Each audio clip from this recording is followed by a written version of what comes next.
certaines institutions telles que le Conseil de sécurité, par exemple, où nous tenons à faire en sorte que le continent africain soit représenté en termes de membres permanents également. Hein, donc, je crois que si nous allons dans cette direction, faire en sorte que le pôle soit ouvert à tous les continents, ce serait une grande révolution aujourd'hui dans la gestion des affaires de ce monde.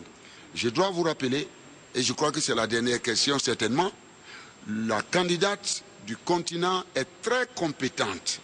Elle est très compétente. Elle peut diriger, mieux gouverner notre Banque mondiale. Et je crois, je vous demande d'être notre porte-parole pour que notre candidate, qui est nigériane, elle est africaine, puisse, je crois, être à la tête, être portée à la tête de notre institution mondiale, dans l'intérêt de tout le monde. En sa qualité de président en exercice de l'Union africaine, le chef de l'État a aussi plaidé pour la mise en place rapide d'une banque que les pays comme le Brésil, la Russie, l'Inde, la Chine et l'Afrique du Sud se proposent d'instituer pour financer les projets identifiés dans le cadre du NEPAD. L'Union africaine s'est penchée sur la recherche de nouveaux mécanismes de financement des investissements nécessaires à la stimulation de la croissance. Elle a donc décidé d'encourager et de soutenir l'initiative de la création d'une banque capable de mobiliser des ressources importantes pour les investissements dans les pays en développement.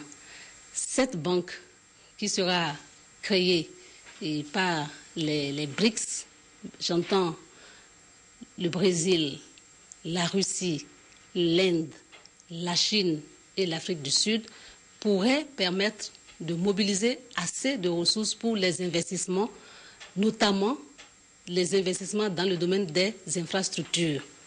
Les infrastructures, et nous savons que les infrastructures, l'importance des infrastructures, l'importance que l'Union africaine accorde aux infrastructures parce que c'est le moyen de rapprocher les peuples.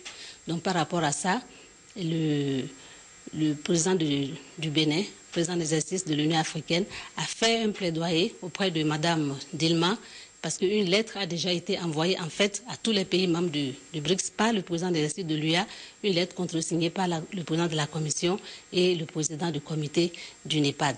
Donc Mme Dilma a apprécié qu'on lui ait fait ce point et elle a promis de faire également le plaidoyer, de soutenir les efforts de l'Union africaine, de faire le plaidoyer auprès de les autres pays membres du BRICS.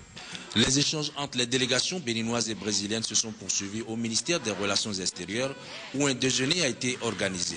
Le président Boni Yayi a approfondi certains sujets de coopération avec notamment le ministre brésilien des Relations extérieures, celui de la santé et celui du développement agraire. Tous les points qui ont été soulevés de la part du gouvernement béninois ont reçu une réaction positive de la part brésilienne. Ma charge maintenant sera de faire le suivi dans le domaine de l'énergie, de l'infrastructure au Bénin, construction de routes et aussi de la santé, le combat contre le sida. Nous avons une bonne expérience ici au Brésil que nous aimerions partager avec nos amis africains.